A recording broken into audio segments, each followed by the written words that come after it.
ಎಲ್ರಿಗೂ ನಮಸ್ಕಾರ. ನಾನು ನಿಮ್ಮ ಗಿರೀಶ್ ಮಟ್ಟಣ್ಣವರ್. ಅಡ್ವೊಕೇಟ್ ಎಸ್ ಬಾಲಕೃಷ್ಣನ್ ಅವರ ಅಭಿಮಾನಿಗಳು ಮತ್ತು ಅಪಾರ ಜನಸಮೂಹ ಅವರನ್ನು ಪ್ರೀತಿಯಿಂದ ಬಾಲನ್ ಸರ್ ಅಂತ ಕರೀತಾರೆ. ಇವತ್ತು ಅವರು ಏನು ರಾಜ್ಯದ ವಕೀಲರ ಪರಿಷತ್ತಿನ ಚುನಾವಣೆ ಇದೆ, ನಮ್ಮ ಬಾಲನ್ ಸರ್ 11ನೇ ತಾರೀಕಿಗೆ ನಡೀತಕ್ಕಂತಹ ಮಾರ್ಚ್ 11ನೇ ತಾರೀಕಿಗೆ 12ನೇ ಸಂಖ್ಯೆಯ ಅಭ್ಯರ್ಥಿಯಾಗಿ ಈ ವಕೀಲರ ಪರಿಷತ್ ಸ್ಟೇಟ್ ಬಾರ್ ಕೌನ್ಸಿಲ್ಗೆ ಅಭ್ಯರ್ಥಿಯಾಗಿ ಕಣಕ್ಕೆ ಇಳಿದಿದ್ದಾರೆ. ಹೀಗಾಗಿ ಬಾಲನ್ ಸರ್ ಬಗ್ಗೆ ಒಂದೆರಡು ಮಾತು ನಾನು ಹೇಳಬೇಕನ್ನಿಸ್ತು, ಅದಕ್ಕೆ ನಾನು ಮಾತಾಡ್ತಾ ಇದ್ದೀನಿ. ಮೊದಲಿಗೆ ಈ ವಕೀಲರ ಸಂಘ ಅದರ ಪ್ರಾಮುಖ್ಯತೆ ಏನು ನೋಡಿ. ಈ ವಕೀಲರು ಅಡ್ವೊಕೇಟ್ ಅಂತ ಹೇಳಿದರೆ ತಮ್ಮೆಲ್ಲರಿಗೂ ಕೂಡ ಗೊತ್ತಿರೋ ಹಾಗೆ ಕೋರ್ಟ್ನಲ್ಲಿ, ನ್ಯಾಯಾಲಯದಲ್ಲಿ ವಾದ ವಿವಾದ ಮಾಡುವಂತಹ ಪ್ರತಿನಿಧಿಗಳು, ಕ್ಲೈಂಟ್ಗಳನ್ನು ಪ್ರತಿನಿಧಿಸ್ತಾ ಇರ್ತಾರೆ. ಅವರ ಒಂದು ದೊಡ್ಡ ಸಮೂಹ ಇದೆ ಇಡೀ ದೇಶಾದ್ಯಂತ, ಮತ್ತು ಆಯಾ ರಾಜ್ಯಗಳಲ್ಲಿ ಬಾರ್ ಕೌನ್ಸಿಲ್ ಅಂತ ಪ್ರತಿಯೊಂದು ರಾಜ್ಯದಲ್ಲಿ ಕೂಡ ಇರ್ತದೆ. ಇದು 1926 the Indian bar council act ಪ್ರಕಾರ ಅದನ್ನು ಜಾರಿಗೆ ತಗೊಂಡು ಬಂದರು.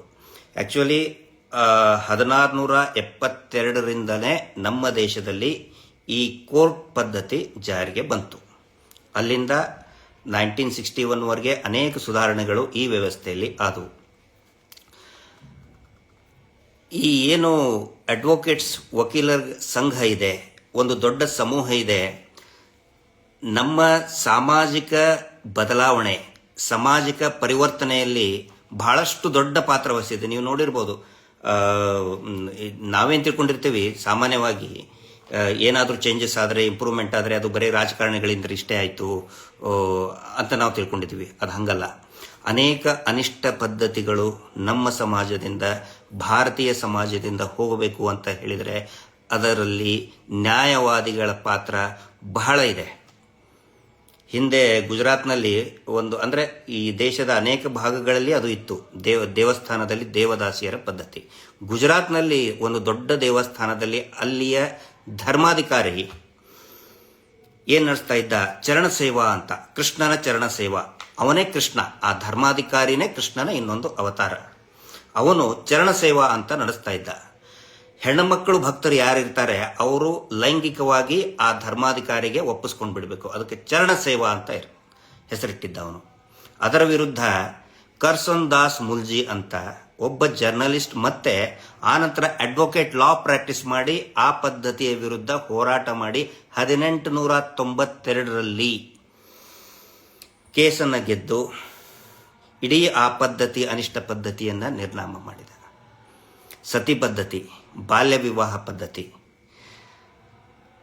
ಅಸ್ಪೃಶ್ಯತೆ ಪದ್ಧತಿ, ಅವುಗಳೆಲ್ಲರ ವಿರುದ್ಧನೂ ಕೂಡ ಹೋರಾಟ ಮಾಡಿದ್ದು ವಕೀಲರು. ಅದು ಗೊತ್ತಿರಲಿ. ಯಾಕಂತ ಹೇಳಿದ್ರೆ ಈ ಟಿವಿ ಚಾನಲಲ್ಲಿ ಪ್ರತಿದಿನ ರಾಜಕಾರಣಿಗಳು ಹಂಗೆ ಮಾಡಿದ್ರು, ಅವ್ರು ಹಿಂಗೆ ಮಾಡಿದ್ರು, ಆ ಮಿನಿಸ್ಟ್ರಿ ಹಿಂಗೆ ಜಾರಿ ತಂದರು.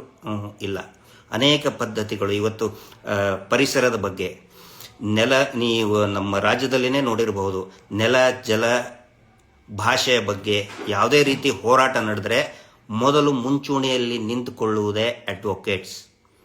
ನನಗೆ ಆ ಇಡೀ ಕಮ್ಯುನಿಟಿಯ ಬಗ್ಗೆ ಬಹಳ ಹೆಮ್ಮೆ ಇದೆ. ಯಾಕಂತ ಹೇಳಿದ್ರೆ ಪರ್ಸ್ನಲಿ ನನ್ನ ಪ್ರಕರಣ ಆದಾಗೂ ಕೂಡ, LH ಬಾಂಬ್ ಕೇಸ್ ಆದಾಗ ನನ್ನನ್ನು ಸಿಟಿ ಕೋರ್ಟಿಗೆ ಮೆಟ್ರೋಪಾಲಿಟನ್ ಮ್ಯಾಜಿಸ್ಟ್ರೇಟ್ ಎದುರುಗಡೆ ಹಾಜರುಪಡಿಸಬೇಕಾದ್ರೆ ಇಡೀ ಬೆಂಗಳೂರಿನ ವಕೀಲರ ಸಮೂಹ ನನಗೆ ಧೈರ್ಯ ತುಂಬಿ ನಾವು ನಿಮ್ಮ ಜೊತೆಗಿದ್ದೇವೆ ಅಂತೇಳಿ ಗಟ್ಟಿಯಾಗಿ ನಿಂತ್ಕೊಂಡಿದ್ದು ಅಡ್ವೊಕೇಟ್ಸ್. ಹೀಗಾಗಿ ಆ ಅಡ್ವೊಕೇಟ್ಸ್ ವೃತ್ತಿಯ ಬಗ್ಗೆ ನನಗೆ ಬಹಳ ಗೌರವ ಇದೆ.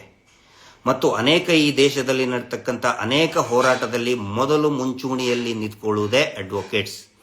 ನಿರ್ಭಯ ಪ್ರಕರಣ ತಗೊಳ್ಳಿ. ನಿರ್ಭಯ ಪ್ರಕರಣದಲ್ಲಿ ಯಾವ ಥರ ಅವರು ಒಂದು ನಿರ್ಣಯ ಮಾಡಿಬಿಟ್ರಂದ್ರೆ, ಡೆಲ್ಲಿಯಲ್ಲಿರುವಂಥ ವಕೀಲರು ಅತ್ಯಾಚಾರಿಗಳ ಪರವಾಗಿ ಯಾರು ಕೂಡ ವಕಾಲತ್ತನ್ನೇ ಹಾಕಬಾರ್ದು ಅಂತ ನಿರ್ಣಯ ತಗೊಂಡ್ಬಿಟ್ರು. ಅಷ್ಟೊಂದು ಗಟ್ಟಿಯಾದ ನಿರ್ಧಾರ ತಗೊಂಡ್ರು. ಆದರೂ ಕೂಡ AP ಸಿಂಗ್ ಅಂತೇಳಿ ಒಬ್ಬನು ಬಂದ, ನಾನು ದೇಶಭಕ್ತ ಅದು ಇದು ಅಂಥೇಳಿ ಏನೋ ರಚ್ಚರಂಪ ಮಾಡಿ ವಕಾಲತ್ ಹಾಕಿದ ಅತ್ಯಾಚಾರಿಗಳ ಪರವಾಗಿ. ಆಮೇಲೆ ಸೋತು ಹೋದ ಅವನು. ಯಾವುದೇ ಹೋರಾಟಗಳನ್ನು ತಗೋರಿ, ಅವಾಗ ಮುಂದೆ ನಿಂತ್ಕೊಳ್ಳೋದೇ ಅಡ್ವೊಕೇಟ್ಸ್. ಈ ಸಮಾಜದ ಬೆನ್ನೆಲುಬು. ನೈತಿಕವಾದಂತಹ ವಕೀಲರ ಸಂಘ ಎಲ್ಲಿ ಇರ್ತದೋ ಆ ಸಮಾಜವೂ ಕೂಡ ಆರೋಗ್ಯಕರವಾಗಿ ಇರ್ತದೆ. ಅದೇ ತದ್ವಿರುದ್ಧವಾಗಿ ಅನೈತಿಕತೆ ಇತ್ತಂತ ಹೇಳಿದರೆ ಆ ಸಮಾಜ ಹಾದಿ ತಪ್ಪುತ್ತೆ. ಇಂತಹ ಒಂದು ವಕೀಲರ ಸಂಘಕ್ಕೆ ಎಲ್ಲರೂ ಕೂಡ ಹೆಮ್ಮೆ ಪಡ್ತಕ್ಕಂತಹ ವಕೀಲರ ಸಂಘಕ್ಕೆ ಚುನಾವಣೆ ಮಾರ್ಚ್ 11ನೇ ತಾರೀಕಿಗೆ ನಡೀತಾ ಇದೆ. ಬಾಲನ್ ಸರ್ ಅಭ್ಯರ್ಥಿಯಾಗಿದ್ದಾರೆ. ಬಾಲನ್ ಸರ್ ವಿಶೇಷತೆ ಏನು ಈ ಚುನಾವಣೆಯಲ್ಲಿ ಅಂತ ಹೇಳಿದರೆ, ಅವರು ಯಾಕೆ ಆಯ್ಕೆ ಆಗಬೇಕು ನಮ್ಮ ನ್ಯಾಯಾಂಗ ವ್ಯವಸ್ಥೆಯಲ್ಲಿ ಅಂತ ಹೇಳಿದರೆ, ನೋಡಿ, ಅವರು ಕ್ಯಾಂಡಿಡೇಟ್ ಆಗಬೇಕು ಆಗಬಾರ್ದು ಅಂಥೇಳಿ ಒಂದು ಮೀಟಿಂಗ್ ಕರೀತಾರೆ. ಅವಾಗ ಅವ್ರಿಗಿಂತ ಬಾಲನ್ ಸರ್ಗಿಂತ ಜಾಸ್ತಿ ಆಸಕ್ತಿ ತೋರಿಸಿದ್ದೇ ಅವರ ಹಿತೈಷಿಗಳು ಮತ್ತು ಅಪಾರ ಅಭಿಮಾನಿಗಳು. ಇಲ್ಲ ಸರ್, ನೀವು ನಿಲ್ಲಲೇಬೇಕು ಅಂತ ಒಂದು ಅಭಿಪ್ರಾಯ ಬಂದ ಮೇಲೆ ಬಾಲನ್ ಸರ್ ನಾಮಿನೇಷನ್ ಹಾಕ್ತಾರೆ. ನಾಮಿನೇಷನ್ ಹಾಕಬೇಕಾದ್ರೆ 1,25,000 ರೂಪಾಯಿ ಡಿಪಾಸಿಟ್ ಇಡಬೇಕು. ಆ ಡಿಪಾಸಿಟ್ ಅಲ್ಲಿ ₹1 ಕೂಡ ಬಾಲನ್ ಸರ್ ಕೊಡೋದಿಲ್ಲ. ಎಲ್ಲ ಅವರ ಹಿತೈಷಿಗಳೇ, ಅವರ ಹಿತೈಷಿ ಅಡ್ವೊಕೇಟ್ಗಳೇ ದುಡ್ಡನ್ನು ಶೇಖರಣೆ ಮಾಡಿ ಆ 1,25,000 ರೂಪಾಯಿ ಡಿಪಾಸಿಟ್ ಅನ್ನು ತುಂಬುತ್ತಾರೆ. ಬಾಲನ್ ಸರ್ ಅವರೆಲ್ಲರಿಗೂ ಕೂಡ ಅವರ ಪರವಾಗಿ ಪ್ರಚಾರ ಮಾಡ್ತಕ್ಕಂತಹ, ಕ್ಯಾಂಪೇನ್ ಮಾಡ್ತಕ್ಕಂತಹ ಪ್ರತಿಯೊಬ್ಬ ಅಡ್ವೊಕೇಟ್ಗಳಿಗೂ ಕೂಡ ಹೇಳ್ತಾರೆ, ಸ್ಟ್ರಿಕ್ಟ್ ಆಗಿ ಹೇಳ್ತಾರೆ, ನಾನು ಯಾವ ಕಾರಣಕ್ಕೂ ಕೂಡ ಓಟಿಗೆ ದುಡ್ಡನ್ನು ಕೊಡಲ್ಲ. ಯಾವುದೇ ಕಾಣಿಕೆಯನ್ನು ಕೊಡೋದು, ಮೊಮೆಂಟೋಸ್ ಕೊಡೋದು, ಡಿನ್ನರ್ ಪಾರ್ಟಿಗಳನ್ನು ಮಾಡೋದು ನಾನು ಯಾವುದೂ ಕೂಡ ಮಾಡಲ್ಲ. ನಾನು ಯಾವುದೇ ರೀತಿಯಾದ ನನ್ನ ಜಾತಿಯನ್ನು ಮುಂದೆ ತಂದಿಡುವುದಿಲ್ಲ. ರಾಜಕೀಯ ಪಕ್ಷದ ಬೆಂಬಲವನ್ನು ನಾನು ಕೋರುವುದಿಲ್ಲ. ಈ ಕಂಡೀಷನ್ ಇದ್ರೆ ಮಾತ್ರ ನಾನು ಚುನಾವಣೆಗೆ ಮುಂದೆ ಹೋಗ್ತೀನಿ ಅಂತ ಹೇಳ್ತಾರೆ. ಅದೇ ರೀತಿ ಅದಕ್ಕೆ ತಕ್ಕನಾಗೇನೆ ನಡ್ಕೊಂಡು ಬರ್ತಾ ಇದ್ದಾರೆ. ಇವತ್ತು ನಾವು ಕೇಳ್ತಾ ಇದ್ದೀವಿ, ಈ ಇಲೆಕ್ಷನ್ ಅಲ್ಲಿ ಒಂದೊಂದು ಓಟಿಗೆ ಒಬ್ಬೊಬ್ಬರು ಮಹಾನುಭಾವರು 10,000 ಕೊಡ್ತಾ ಇದ್ದಾರಂತೆ ಒಂದು ಓಟಿಗೆ. ದೊಡ್ಡ ದೊಡ್ಡ ಡಿನ್ನರ್ ಪಾರ್ಟಿಗಳು. ಇವತ್ತು ಕೇಳಿದ್ವಿ ಕೋರ್ಟ್ ಇದರಲ್ಲಿ ಯಾರೋ ಒಬ್ರು ಪುಣ್ಯಾತ್ಮ ಮೂಗುತಿ ಕೊಡಿಸ್ತಾ ಇದ್ದಾರಂತೆ. ಹಣೆ ಬರ. ಬಾಲನ್ ಸರ್ ಅದರೆಲ್ಲರಿಂದಲೂ ಕೂಡ ಹೊರತುಪಡಿಸಿದ್ದಾರೆ ಪೂರ್ತಿ. ಇದುವರೆಗೂ ಕೂಡ ಒಂದು ವಿಚಿತ್ರ ಅಂತ ಹೇಳಿದ್ರೆ, ಬಾಲನ್ ಸರ್ ಜಾತಿ ಯಾವುದು ಅಂತ ಯಾರಿಗೂ ಕೂಡ ಗೊತ್ತಿಲ್ಲ. ಅವರು ಕೂಡ ಯಾರಿಗೂ ಕೂಡ ಅವ್ರ ಕ್ಲೈಂಟ್ ಇರಬಹುದು, ಯಾರೇ ಇರಲಿ, ಅವ್ರಿಗೆ ಸಹಾಯ ಕೇಳ್ಕೊಂಡು ಬಂದಂಥವ್ರಿಗೆ ನೀನು ಯಾವ ಜಾತಿ, ಆ ಜಾತಿನ, ಮೇಲ್ಜಾತಿನ, ಹಿಂದೂನ, ಮುಸ್ಲಿಮ, ಕ್ರಿಶ್ಚಿಯನ್ ಏನೂ ಕೇಳಲ್ಲ. ನೊಂದಂಥವ್ರು ಯಾರಿರ್ತಾರೆ, ಅನೇಕ ಜನ 90% ಅವ್ರ ಕ್ಲೈಂಟ್ಸ್ ಇರೋದು ನೊಂದಂಥವರೇ ಇದ್ದಾರೆ. ಜಾತಿ ರಹಿತವಾಗಿ ಜಾತಿಯನ್ನು ಪಕ್ಕಕ್ಕಿಟ್ಟು ಅವರ ಪ್ರೊಫೆಷನ್ ನಡೆಸ್ಕೊಂಡು ಬರ್ತಾ ಇದ್ದಾರೆ. ಇದು ಬಾಲನ್ ಸರ್ ಅವರ ಒಂದು ವಿಶೇಷತೆ. ಆನಂತರ ಅವರ ಹಿನ್ನೆಲೆ, ಮುಂಚೆನೂ ಕೂಡ ಅವರು ಎಷ್ಟೋ ಜನ ಹೇಳ್ತಾರೆ ಅವರು ತಮಿಳುನಾಡಿಂದ ಬಂದಿದ್ದು ಅದು ಇದು ಅಂತ ಹೇಳ್ತಾರೆ. ಅವರು ಇದೇ ರಾಜ್ಯದವರು, KGF ಮೂಲದವರು.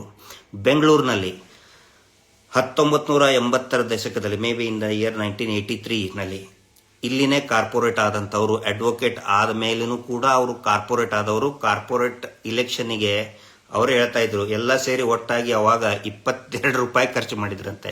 ಅವರು ಯಾವತ್ತಿಗೂ ಕೂಡ ಎಲ್ಲಿಯೂ ಕೂಡ ಹಣದ ಆಮಿಷ ಒಡ್ಡಿ ಚುನಾವಣೆ ಮಾಡಿದ್ದೇ ಇಲ್ಲ. 2012ರಲ್ಲಿ ಒಂದು ದೊಡ್ಡ ಪ್ರೊಟೆಸ್ಟ್ ನಡೀತು. ಬಹುಶಃ ಅನೇಕರಿಗೆ ಗೊತ್ತಿರಬಹುದು. ಪೊಲೀಸ್ ದೌರ್ಜನ್ಯದ ವಿರುದ್ಧ ಅಡ್ವೊಕೇಟ್ಗಳ ಮೇಲೆ ದೌರ್ಜನ್ಯ ಆಗುತ್ತೆ. ಆ ದೌರ್ಜನ್ಯದ ವಿರುದ್ಧ ಅತಿ ದೊಡ್ಡ ಪ್ರೊಟೆಸ್ಟ್ ನಡೀತದೆ. ಆ ಪ್ರೊಟೆಸ್ಟ್ನಲ್ಲಿ ಮುಂದೆ ನಿಂತ್ಕೊಂಡು ಗಂಟೆಗಟ್ಟಲೆ ಮೈಕ್ ಹಿಡ್ಕೊಂಡು ನಡು ರಸ್ತೆಯಲ್ಲಿ ಅನೇಕ ಯುವ ವಕೀಲರನ್ನ ಹುರಿದುಂಬಿಸಿ ಹೋರಾಟಕ್ಕೆ ಒಂದು ಹೊಸ ರೂಪ ಕೊಟ್ಟಂಥವರು, ವಕೀಲರ ಪರವಾಗಿ ವಕೀಲರ ಹೋರಾಟಕ್ಕೆ ಹೊಸ ರೂಪವನ್ನು ಕೊಟ್ಟಂಥದ್ದು ಬಾಲನ್ ಸರ್. ಕೋವಿಡ್ನಲ್ಲಿ ಅನೇಕ ಜನ ಅಡ್ವೊಕೇಟ್ಗಳಿಗೆ ಪಾಪ ಆರ್ಥಿಕ ಸಂಕಷ್ಟದಲ್ಲಿರ್ತಾರೆ. ನಾವೆಲ್ಲ ಏನೋ ತಿಳ್ಕೊಂಡಿರ್ತೀವಿ, ವಕೀಲರು ಬಹಳ ಶ್ರೀಮಂತರಿರ್ತಾರೆ, ಫೀಸ್ ತಗೋತಾರೆ ಅಷ್ಟೆ. ಖಂಡಿತ ಆ ಥರ ಪರಿಸ್ಥಿತಿ ಇಲ್ಲ. ಯಾರು ಅಸಹಾಯಕ ಅಡ್ವೊಕೇಟ್ ಇದ್ದಾರೆ ಅವರಿಗೆ 5,500 ರೂಪಾಯಿ ಧನ ಸಹಾಯವನ್ನು ಅವರೇ ಮೂಲವನ್ನು ಕ್ರೋಢೀಕರಿಸಿ 5,500 ರೂಪಾಯಿನ ಕೊಟ್ಟಿದ್ದಾರೆ. ಯಾಕಂತ ಹೇಳಿದ್ರೆ ವಕೀಲರು ಗಟ್ಟಿಯಾಗಿರಬೇಕು, ಮಾರಲಿ ಡೌನ್ ಆಗಬಾರ್ದು. ಆನಂತರ ಇಡೀ ರಾಜ್ಯದಲ್ಲಿ ಯಾರ್ಯಾರು ಅಸಹಾಯಕ ಈ ಆರ್ಥಿಕ ಸಂಕಷ್ಟದಲ್ಲಿರುವಂಥ ಅಡ್ವೊಕೇಟ್ಗೆ ಸರ್ಕಾರದಿಂದನೇ ಧನ ಸಹಾಯ ಮಾಡಬೇಕು ಅಂತ ಹೇಳಿ ಅನೇಕ ಸ್ಟ್ರೈಕ್ಗಳನ್ನು ಮಾಡಿದ್ದಾರೆ. ಹೈಕೋರ್ಟ್ನಲ್ಲಿ ಮಾಡಿದ್ದಾರೆ, ಮೇಯೋ ಹಾಲಲ್ಲಿ ಮಾಡಿದ್ದಾರೆ, ಸಿಟಿ ಸಿವಿಲ್ ಕೋರ್ಟಲ್ಲಿ ಮಾಡಿದ್ದಾರೆ. ವಿಶೇಷವಾಗಿ ರೂರಲ್ ಬ್ಯಾಕ್ಗ್ರೌಂಡ್, ಗ್ರಾಮೀಣ ಭಾಗದಲ್ಲಿ ಇರ್ತಕ್ಕಂಥ ಅಡ್ವೊಕೇಟ್ ಇದ್ದಾರಲ್ಲ, ಬಹಳ ಸಂಕಷ್ಟದಲ್ಲಿರ್ತಾರೆ. ಅವರಿಗೆ ಸರ್ಕಾರದಿಂದ ಧನ ಸಹಾಯ ಮಾಡಬೇಕಂತೇಳಿ ಹೋರಾಟಗಳನ್ನು ಕೂಡ ಮಾಡ್ತಾ ಬಂದರು ಅವರು. ಇದನ್ನು ನೋಡಿ, ಅವರ ಒಂದು ಕಳಕಳಿಯನ್ನು ನೋಡಿ ಇನ್ನೂ ಅನೇಕ ಅವರ ಆಫೀಸಿನ ವಾತಾವರಣ ನೋಡಬೇಕಾದ್ರೆ ಹೊಸ ಹೊಸ ಅಡ್ವೊಕೇಟ್ಗಳು ಯಂಗ್ಸ್ಟರ್ಸ್ ಬರ್ತಿರ್ತಾರೆ. ಅವರಿಗೆ ಅಡ್ವೊಕೇಟಿ ಸ್ಕಿಲ್ಗಳನ್ನು ಕಲಿಸ್ಕೊಡ್ತಾರೆ. ಒಳ್ಳೆಯ ವಕೀಲನಾಗುವುದು ಹೇಗೆ, ಯಾವ ರೀತಿ ವಾದ ಪ್ರತಿವಾದ ಮಾಡಬೇಕು, ಅದು ಕೂಡ ಒಂದು ಸ್ಕಿಲ್ಲು. ಅವ್ರ ಒಂದು ಅನಿಸಿಕೆ ಅಂತ ಹೇಳಿದ್ರೆ, ಈ ಸ್ಕಿಲ್ ನನ್ನ ಹತ್ರ ಇದೆ. ಬಾಲನ್ ಸರ್ ಯಾಕೆ ಫೇಮಸ್ ಇದ್ದಾರೆ ಅಂತ ಹೇಳಿದ್ರೆ, he is one of the best trial advocate, one of the best cross examination advocate ಅಂತ ಕರೀತಾರೆ. ತಮಿಳುನಾಡು ಇರ್ಬೋದು, ಉತ್ತರ ಪ್ರದೇಶ ಇರ್ಬೋದು, ಗುಜರಾತ್ ಇರ್ಬೋದು, ರಾಜಸ್ಥಾನ ಇರ್ಬೋದು, ಇಡೀ ದೇಶದ ಬೇರೆ ಬೇರೆ ಭಾಗಗಳಲ್ಲಿ ಪ್ರಮುಖ ಕೇಸ್ಗಳಿಗೆ ಬಾಲನ್ ಅವ್ರನ್ನ ಇನ್ವೈಟ್ ಮಾಡ್ತಾರೆ. ಆದರೆ ಆ ಒಂದು ಪ್ರತಿಭೆ ನನ್ನಲ್ಲಿ ಮಾತ್ರ ಇರಬಾರ್ದು, ಹೊಸ ಪೀಳಿಗೆಗೂ ಕೂಡ ಆ ಪ್ರತಿಭೆ ಬರಬೇಕಂತೇಳಿ ಸ್ಕಿಲ್ ಕೂಡ ಕಲಿಸ್ಕೊಡ್ತಾರೆ. ಕೋವಿಡ್ ಅಲ್ಲಿ ಎಲ್ಲ ಕೋರ್ಟ್ಗಳು ನಿಮ್ಗೆ ಗೊತ್ತಿರ್ಬೋದು, ತಿಂಗಳಗಟ್ಟಲೆ ಕೋರ್ಟ್ ಆಫ್ ಇದ್ದು, ಆದರೆ ಆನ್ಲೈನ್ ಕ್ಲಾಸ್ ಕೂಡ ಮಾಡಿದ್ದಾರೆ. ಯಾಕಂತ ಹೇಳಿದ್ರೆ ಹೊಸ ತರುಣರು, ಹೊಸ ಅಡ್ವೊಕೇಟ್, ಹೊಸ ಪೀಳಿಗೆ ಸಮಾಜಕ್ಕೆ ಕೊಡುಗೆಯನ್ನು ಕೊಡಲಿ ಅನ್ನೋ ಒಂದು ಕಾರಣಕ್ಕೆ ಬಾಲನ್ ಸರ್ ಅವರು ಆ ಒಂದು ಸೇವೆಯನ್ನು ಮಾಡ್ತಾ ಇದ್ದಾರೆ.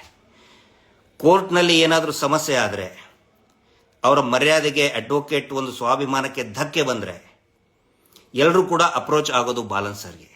ಯಾಕಂತ ಹೇಳಿದ್ರೆ ಅವರ ಮಾರ್ಗದರ್ಶನಕ್ಕೋಸ್ಕರ ಕಾಯ್ತಾ ಇರ್ತಾರೆ, ಯಾವ ರೀತಿ ಇದನ್ನ ಫೈಟ್ ಮಾಡಬೇಕು ಅಂತ ಹೇಳಿ. ಹಿಂಗಾಗಿ ಬಾಲನ್ ಸರ್ಗೆ ಅಡ್ವೊಕೇಟ್ ಆಫ್ ಅಡ್ವೊಕೇಟ್ಸ್ ಅಂತ ಕರೀತಾರೆ.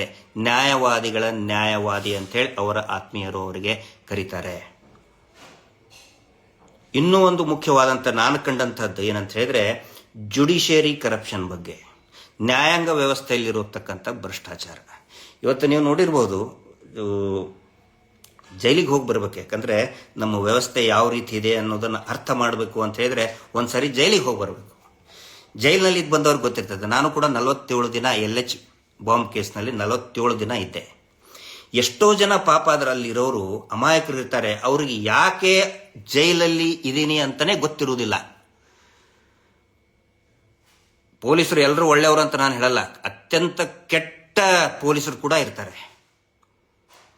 ಯಾರನ್ನೋ ದೊಡ್ಡ ದೊಡ್ಡ ಪ್ರಭಾವಿಗಳನ್ನ ರಕ್ಷಣೆ ಮಾಡೋದ್ರ ಸಲುವಾಗಿ ಅಮಾಯಕರು ತಗೊಂಡು ಬಂದು ಹಾಕಿಬಿಡ್ತಾರೆ. ಅಂತಂತವ್ರನ್ನ ಇನ್ನು ಯಾರ್ಯಾರ ದೊಡ್ಡ ದೊಡ್ಡ ಶ್ರೀಮಂತ ಲಾಯರ್ಗಳು, ಶ್ರೀಮಂತ ಲಕ್ಷಗಟ್ಟಲೆ ಕೋಟಿಗಟ್ಟಲೆ ಫೀಸು ವಸೂಲಿ ಮಾಡುವಂತ ಲಾಯರ್ಗಳ ಮುಖಾಂತರ ಆ ಶ್ರೀಮಂತ ಪ್ರಭಾವಿ ಅಕ್ಯೂಸ್ಡ್ ಬಚಾವಾಗಿ ಅಮಾಯಕರು ಜೈಲಲ್ಲಿ ಕುಳಿತಾ ಇರ್ತಾರೆ.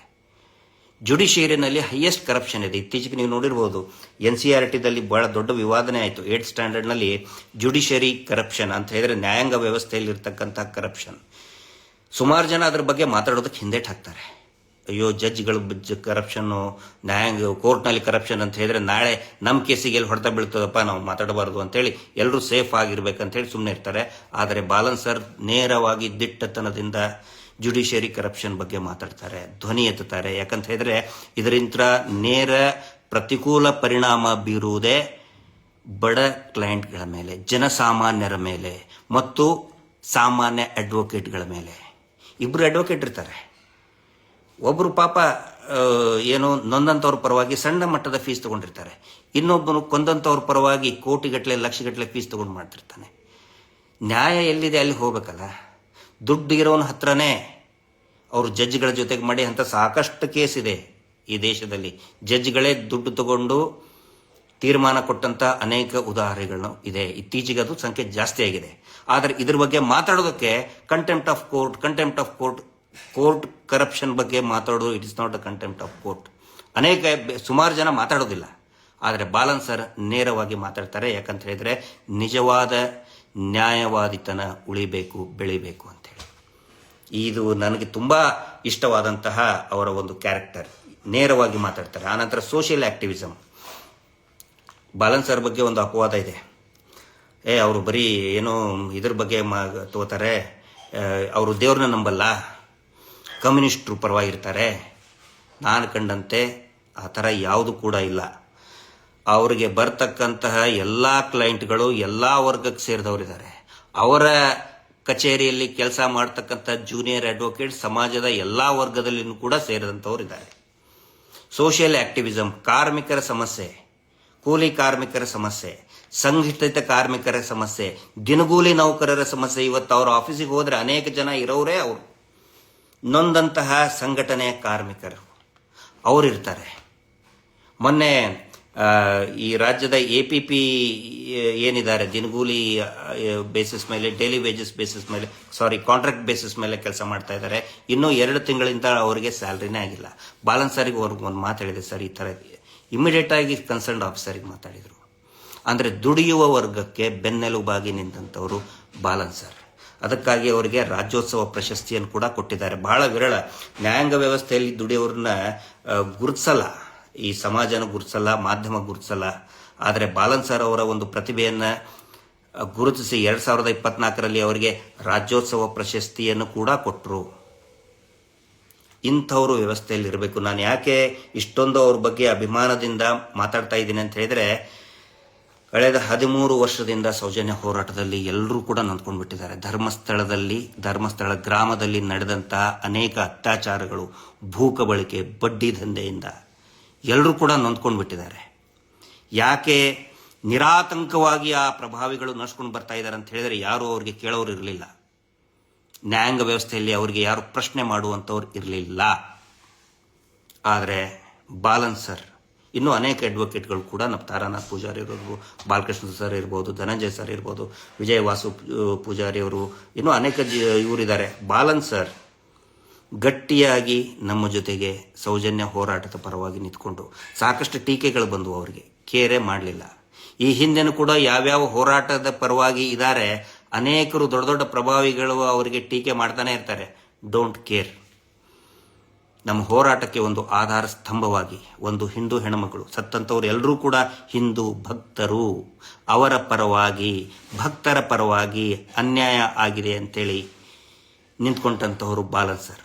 ಅವ್ರಿಗಿರುವಂಥ ಇದನ್ನೇನು ಪ್ರೊಪಗಂಡ ಮಾಡೋದೇನೋ, ದೇವ್ರು ನಂಬಲ್ಲ, ಆದರೆ ದೇವರನ್ನ ನಂಬತಕ್ಕಂತಹ ಭಕ್ತರು ಹತ್ಯೆ ಆದಾಗ, ಬಡ್ಡಿ ದಂಧೆಯಿಂದ ನೊಂದಾಗ ಅವರ ಪರವಾಗಿ ನಿಂತ್ಕೊಂಡಂಥವರು ನಮ್ಮ ಬಾಲನ್ ಸರ್. ಇನ್ನೂ ಅನೇಕ ಯುವ ವಕೀಲರು ಈ ಹೋರಾಟದ ಪರವಾಗಿ, ನಮ್ಮ ರಂಗನಾಥ್ ಸರ್ ಇದ್ದಾರೆ, ರಂಗನಾಥ್ ರೆಡ್ಡಿ ಸರ್, ತುಂಬ ಜನ ಈಗ ಬರ್ತಾ ಇದ್ದಾರೆ. ಬಟ್ ಎಲ್ಲರಿಗೂ ಕೂಡ ಒಂದು ಧೈರ್ಯ ಏನಂತ ಹೇಳಿದ್ರೆ, ಎಸ್, ಬಾಲನ್ ಸರ್ ಈ ಹೋರಾಟದಲ್ಲಿದ್ದಾರೆ. ಅವ್ರು ಇದೊಂದೇ ಅಲ್ಲ, ಯಾವ ಹೋರಾಟದಲ್ಲಿ ಬಾಲನ್ ಸರ್ ಇರ್ತಾರೆ ಎಲ್ಲರಿಗೂ ಕೂಡ ಒಂದು ಧೈರ್ಯ ಇರ್ತದೆ. ಹೀಗಾಗಿ ನಾನು ಬಾಲನ್ ಸರ್ ಬಗ್ಗೆ ಇವತ್ತು ಮಾತಾಡಬೇಕಾಗಿ ಬಂತು. ಈ ಇಲೆಕ್ಷನ್ ಬಗ್ಗೆ ಒಂದು ವಿಶೇಷತೆ ಏನಂತ ಹೇಳಿದ್ರೆ, ಇಡೀ ಇದ್ರದ್ದು ವೋಟರ್ಸ್ ಯಾರು ಅಂತ ಹೇಳಿದ್ರೆ ರಿಜಿಸ್ಟರ್ಡ್ ನೋಂದಾಯಿತ ಅಡ್ವೊಕೇಟ್ಗಳಿರ್ತಾರೆ. ಬೇರೆ ಬೇರೆ ಒಂದೊಂದು ಜಿಲ್ಲೆಯಿಂದ 5 ಜನ, 6 ಜನ, 10 ಜನನೂ ಕೂಡ ಕಂಟೆಸ್ಟ್ ಮಾಡಿದ್ದಾರೆ. ಹೀಗಾಗಿ ಈಗ ಮಂಡ್ಯದಲ್ಲಿರ್ತಕ್ಕಂತಹ ಒಂದು ವಕೀಲರ ಸಮೂಹ ಏನಿದೆ, ಅವರು ಮಂಡ್ಯ ಜಿಲ್ಲೆಯವರಿಗೇನೆ ಪ್ರೆಫರೆನ್ಸ್ ಕೊಡ್ತಾರೆ. ಕಲಬುರಗಿಯಲ್ಲಿ ಇರತಕ್ಕಂಥ ಅಡ್ವೊಕೇಟ್ಸ್ ಕಲಬುರಗಿ ಜಿಲ್ಲೆಯಲ್ಲಿರ್ತಕ್ಕಂತಹ ಕ್ಯಾಂಡಿಡೇಟ್ಗಳಿಗೆ ಪ್ರೆಫರೆನ್ಸ್ ಕೊಡ್ತಾರೆ. ಮತ್ತು ಅನೇಕ ಜನ ಅತ್ಯಂತ ಸಚ್ಚಾರಿತ್ರ್ಯ ಇರುವಂಥ ಹಿರಿಯ ಅಡ್ವೊಕೇಟ್ಸ್ಗಳು ಕೂಡ ಮತ್ತು ಯಂಗ್ ಆ್ಯಂಡ್ ಎನರ್ಜೆಟಿಕ್ ಅಡ್ವೊಕೇಟ್ಸ್ಗಳು ಕೂಡ ಇಲೆಕ್ಷನ್ಗೆ ನಿಂತಿದ್ದಾರೆ. ನಾನು ಅವರೆಲ್ಲರಿಗೂ ಕೂಡ ಆಲ್ ದ ಬೆಸ್ಟ್ ಹೇಳ್ತಾ ಇದ್ದೇನೆ. ಅವರೆಲ್ಲರಿಗೂ ಕೂಡ ನಾವು ಗೌರವವನ್ನು ಕೊಡ್ತಾ ಇದ್ದೇವೆ. ಆದರೆ ನಾನು ವಿನಂತಿ ಮಾಡ್ಕೊಳ್ಳೋದೇನಂತ ಹೇಳಿದರೆ, ಇದು ಬರೀ ಒಂದೇ ವೋಟ್ ಅಂತ ಇರಲ್ಲ, ಪ್ರಿಫರೆನ್ಸ್ ವೋಟ್ ಇರ್ತದೆ. ಫಸ್ಟ್ ಪ್ರಿಫರೆನ್ಸ್, ಸೆಕೆಂಡ್ ಪ್ರಿಫರೆನ್ಸ್ ಅಂತೇಳಿ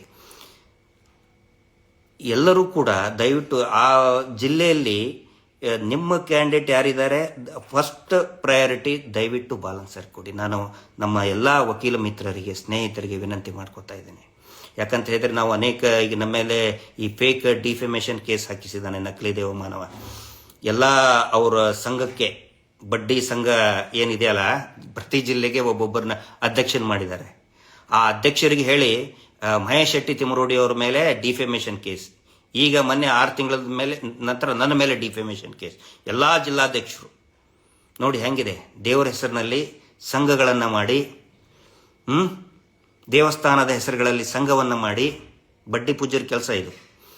ಆ ಸಂಘದ ಅಧ್ಯಕ್ಷರಿಗೆ ಹೇಳಿಬಿಟ್ಟಿದ್ದಾರೆ ಹೋರಾಟಗಾರರ ವಿರುದ್ಧ ಕೇಸ್ ಹಾಕಬೇಕು, ಇವರು ಸಂಘ ಮಾಡಿದ್ದದಕ್ಕೆ. ಹೀಗಾಗಿ ನಾವು ಮಹೇಶ್ ಶೆಟ್ಟರ ಜೊತೆಗೆ ಹೋಗ್ಬೇಕಾದ್ರೆ ಶಿರಾ ಇರ್ಬೋದು, ನಮ್ಮ ಸೌದತ್ತಿ ಇರ್ಬೋದು, ಬೈಲಹೊಂಗಲ್ ಇರ್ಬೋದು, ಧಾರವಾಡ ಇರ್ಬೋದು, ತುಮಕೂರು ಇರ್ಬೋದು, ಸಕಲೇಶ್ಪುರ ಇರ್ಬೋದು, ತುಮಕೂರು ಇರ್ಬೋದು, ಇಲ್ಲೆಲ್ಲ ಕಡೆನೂ ಕೂಡ ನಾವು ಹೋಗ್ತಿರ್ತೀವಿ. ಯಾಕಂದ್ರೆ ಅಷ್ಟು ಕಡೆ ನಮ್ಮ ಮೇಲೆ ಡಿಫೆಮೇಷನ್, ಮಹೇಶ್ ಶೆಟ್ಟರ್ ಮೇಲೆ ಡಿಫೆಮೇಷನ್ ಕೇಸ್ ಆಗಿದೆ. ಅಲ್ಲೆಲ್ಲವೂ ಎಲ್ಲ ಕಡೆನೂ ಕೂಡ ಬೆಂಬಲವಾಗಿ ಫಸ್ಟ್ ಬಂದು ನಮಗೆ ಧೈರ್ಯ ತುಂಬೋದು, ನಿಮ್ಮ ಜೊತೆಗಿದ್ದೀವಿ ಅಂತ ಹೇಳಿದ್ದು ಅಡ್ವೊಕೇಟ್ಸ್ಗಳು. ಅವರ ಉಪಕಾರ ನಾವು ಯಾವತ್ತಿಗೂ ಮರೆಯಲ್ಲ. ಯಾವತ್ತಿಗೂ ಕೂಡ ಅಡ್ವೊಕೇಟ್ಗಳ ಉಪಕಾರವನ್ನು ನಾವು ಮರೆಯಲ್ಲ. ಅವರೆಲ್ಲರಿಗೂ ವಿನಂತಿ ಮಾಡ್ತೇವೆ, ನಿಮಗೆ ಆ ಜಿಲ್ಲೆಯ ನಿಮ್ಮ ಕ್ಯಾಂಡಿಡೇಟ್ ಯಾರು ಇಷ್ಟ ಆಗ್ತಾರೆ, ಯಾಕಂದರೆ ಒಳ್ಳೊಳ್ಳೆ ಕ್ಯಾಂಡಿಡೇಟ್ಗಳು ನಿಂತಿದ್ದಾರೆ. ಇಷ್ಟ ಆದರೆ ಅವರಿಗೆ ಓಟ್ ಹಾಕಿ. ಆದರೆ ಒಂದು ಓಟು ಮಾತ್ರ ಸಾಧ್ಯ ಆದಷ್ಟು ಮೊದಲೇ ಪ್ರಿಫರೆನ್ಸ್ ಅಥವಾ ಸೆಕೆಂಡ್ ಪ್ರಿಫರೆನ್ಸ್ ಆದರೂ ಕೂಡ ಬಾಲನ್ ಸರ್ಗೆ ಕೊಡಿ. ಯಾವ ಕಾರಣಕ್ಕೂ ಕೂಡ ಬಾಲನ್ ಸರ್ ಅವ್ರನ್ನ ಬಿಟ್ಕೊಡ್ಬೇಡಿ. ಯಾಕಂತ ಹೇಳಿದರೆ ನ್ಯಾಯಾಂಗ ವ್ಯವಸ್ಥೆ ಗಟ್ಟಿಯಾಗಿ ನಿಂತ್ಕೋಬೇಕು. ವಕೀಲರು ಸ್ವಾಭಿಮಾನದಿಂದ ಇರಬೇಕು. ನಾನು ನೋಡಿದ್ದೀನಿ, ಯಾರಾದರೂ ಒಬ್ಬರು ಅಡ್ವೊಕೇಟು ಅವ್ರ ಕಡೆ ಬಂದರೆ ಸರ್ ಹಿಂಗಾಗಿದೆ ಅಂತೇಳಿ ಫಸ್ಟ್ ಅವರು ನಿಂತ್ಕೋತಾರೆ. ಬಾಲನ್ ಸರ್ಗೆ ಹೇಳಬೇಕಾಗಿಲ್ಲ, ಅವ್ರಿಗೆ ಅರ್ಥ ಆಗಿಬಿಡ್ತದೆ. ಯಾಕಂದರೆ ಮೂಲತಃ ಅವರು ಹೋರಾಟ ಜೀವಿ, ಹೋರಾಟದಿಂದ ಬಂದಂಥವ್ರು. ಸಮಸ್ಯೆಗಳು ಏನು ಅಂಥೇಳಿ ಅವ್ರಿಗೆ ಅರ್ಥ ಆಗುತ್ತೆ. ಅದನ್ನು ರಿಪ್ರೆಸೆಂಟ್ ಮಾಡ್ತಾರೆ. ದೊಡ್ಡ ಮಟ್ಟದಲ್ಲಿ, ಸರ್ಕಾರದ ಮಟ್ಟದಲ್ಲಿ ಅವರು ಧ್ವನಿ ಎತ್ತುತ್ತಾರೆ. ಅವ್ರು ಯಾರು CM ಮಿನಿಸ್ಟ್ರು ಅವ್ರನ್ನೇನೂ ನೋಡಲ್ಲ. ಅವರು ಕೇವಲ ನೊಂದಂಥವ್ರನ್ನ ಮಾತ್ರ ನೋಡ್ತಾರೆ. ನೊಂದಂಥವ್ರ ಪರವಾಗಿ ಮಾತ್ರ ಇದ್ದಂಥ ಅಡ್ವೊಕೇಟ್. ದಯವಿಟ್ಟು ಅಂಥವ್ರನ್ನ ಕಳ್ಕೊಳ್ಳೋದು ಬೇಡ. ಇದೊಂದು ಒಳ್ಳೆಯ ಅವಕಾಶ. ಹಾಗಿದ್ರೆ ನಮ್ಮ ಇನ್ಸ್ಟಾಗ್ರಾಮ್ನಲ್ಲಿ ಸಾವಿರಾರು ಜನ ನೋಡ್ತಿರ್ತಾರೆ. ಮತ್ತು ಅವ್ರೇನು ಮಾಡಬೇಕು ಮತ್ತು ಅಡ್ವೊಕೇಟ್ ಏನು ಮಾಡಬೇಕು? ಕೊನೆಯದಾಗಿ ಒಂದು ಮಾತು ಹೇಳ್ತೇನೆ. ಯಾರು ಸಾರ್ವಜನಿಕರಿದ್ದೀರಿ, ವೋಟರ್ಸ್ ಅಲ್ಲ, ಓನ್ಲಿ ಅಡ್ವೊಕೇಟ್ಸ್ ಮಾಡ್ತಾರೆ ಇದ್ರದ್ದು ವೋಟರ್ಸ್. ನಿಮ್ಮ ಫ್ಯಾಮಿಲಿಯಲ್ಲಿ ಕೂಡ ಅಡ್ವೊಕೇಟ್ ಇರಬಹುದು, ನಿಮ್ಮ ಸ್ನೇಹಿತರ ಅಡ್ವೊಕೇಟ್ ಇರಬಹುದು. ದಯವಿಟ್ಟು ಒಬ್ಬರು ಕನಿಷ್ಠ 4 ಜನ ಅಡ್ವೊಕೇಟ್ಗೆ ಮನವೊಲಿಸಿ ಬಾಲನ್ ಅವರಿಗೆ ವೋಟ್ ಹಾಕೋದಕ್ಕೆ. ಕನಿಷ್ಠ 4 ಜನ.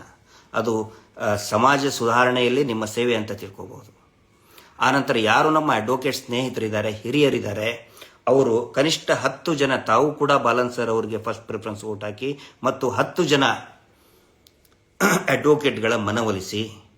ಈ ನನ್ನ ಇನ್ಸ್ಟಾಗ್ರಾಮ್ನಲ್ಲಿ ಬಾಲನ್ ಸರ್ದು ಇದನ್ನು ಕೂಡ ಹಾಕಿರ್ತೀನಿ, ಅವ್ರದ್ದು ಹ್ಯಾಂಡ್ ಬಿಲ್ಸ್ ಕೂಡ ಹಾಕಿರ್ತೀನಿ. ಒಂದು 10 ಜನಕ್ಕಾದರೂ ದಯವಿಟ್ಟು ತಾವು ಕನ್ವಿನ್ಸ್ ಮಾಡಿ. ಒಂದು ವೇಳೆ ಫಸ್ಟ್ ಪ್ರಿಫರೆನ್ಸಿಗೆ ನಿಮ್ಮದೇ ಜಿಲ್ಲೆಯ ಕ್ಯಾಂಡಿಡೇಟ್ ಹಾಕಬೇಕಂದ್ರೆ ದಯವಿಟ್ಟು ಹಾಕಿ. ಆದರೆ ಸೆಕೆಂಡ್ ಪ್ರಿಫರೆನ್ಸ್ ಆದರೂ ಕೂಡ ಬಾಲನ್ ಸರ್ ಅವರಿಗೆ ಮತ ಹಾಕುವಂಥ, ಮತ ಚಲಾವಣೆ ಮಾಡುವಂಥ ಒಂದು ಅವಕಾಶವನ್ನು ಮಾಡಿಕೊಡಬೇಕು ಅಂತ ವಿನಂತಿ ಮಾಡಿಕೊಳ್ಳಿ. ಇದರಿಂದ ನಮ್ಮ ನ್ಯಾಯಾಂಗ ವ್ಯವಸ್ಥೆ ಗಟ್ಟಿಯಾಗ್ತದೆ, ಜನಸಾಮಾನ್ಯರಿಗೆ ನ್ಯಾಯ ಸಿಗ್ತದೆ. ಯಾವತ್ತಿಗೂ ನೋಡಿ, ಇದಕ್ಕೆ ನಾನು ಒತ್ತು ಕೊಡೋದು ಎದಕ್ಕಂತ ಹೇಳಿದ್ರೆ, ಎಲ್ಲ ಎಲೆಕ್ಷನ್ ಒಳಗೂ ಕೂಡ ದುಡ್ಡು ಹೆಂಡ ಸುರಿಯೋದು ಸಿಕ್ಕಾಪಟ್ಟೆ ಆಗಿಬಿಟ್ಟಿದೆ. ಎಲ್ಲ ಎಲೆಕ್ಷನ್, MLA MP ಇಲೆಕ್ಷನ್, ಗ್ರಾಮ ಪಂಚಾಯತಿ ಇಲೆಕ್ಷನ್ನು, ಸಾಹಿತ್ಯ ಪರಿಷತ್ ಇಲೆಕ್ಷನ್ನು, ಎಲ್ಲದಕ್ಕೂ ಕೂಡ ಬಂದ್ಬಿಟ್ಟಿದೆ. ಈಗ ಈ ವಕೀಲರ ಚುನಾವಣೆಯಲ್ಲಿನೂ ಕೂಡ ಹೆಂಡ ಹಾಸ್ತಾ ಇದ್ದಾರೆ, ದುಡ್ಡು ಕೊಡ್ತಾ ಇದ್ದಾರೆ. ಕಾರ್ ಮೆಕ್ಯಾನಿಕ್, ನಮ್ಮದು ಕಾರ್ ಕೆಡ್ತು, ಸ್ಕೂಟರ್ ಕೆಡ್ತು ಅಂತ ಹೇಳಿದ್ರೆ ನಾವು ಒಳ್ಳೆ ಮೆಕ್ಯಾನಿಕನ ಹತ್ರ ಹೋಗ್ತೀವಿ. ಅದರಿಂದ ನಮ್ಮ ಕಾರ್ ರಿಪೇರಿ ಆಗ್ತದೆ ಅಂತ ಹೋಗ್ತೀವಿ. ಇಲ್ಲಪ್ಪ, ಅವನು ನಮ್ಮ ಜಾತಿಯ ಅದಾನಂತ ಹೋದರೆ ಕಾರ್ ರಿಪೇರಿ ಆಗೋದಿಲ್ಲ. ಅವನು ಒಳ್ಳೆ ಮೆಕ್ಯಾನಿಕ್ಕೇ ಆಗಿರಬೇಕು. Balan sir is the best mechanic, is the best fighter. ಹೀಗಾಗಿ ದಯವಿಟ್ಟು ಬಾಲನ್ ಸರ್ ಒಂದು ಧ್ವನಿ. So vote for voice, ballot for Balan. ನಿಮ್ಮ ಬ್ಯಾಲೆಟಲ್ಲಿ ಬಾಲನ್ ಅವರ ಹೆಸರಿರಲಿ. Justice for Soujanya.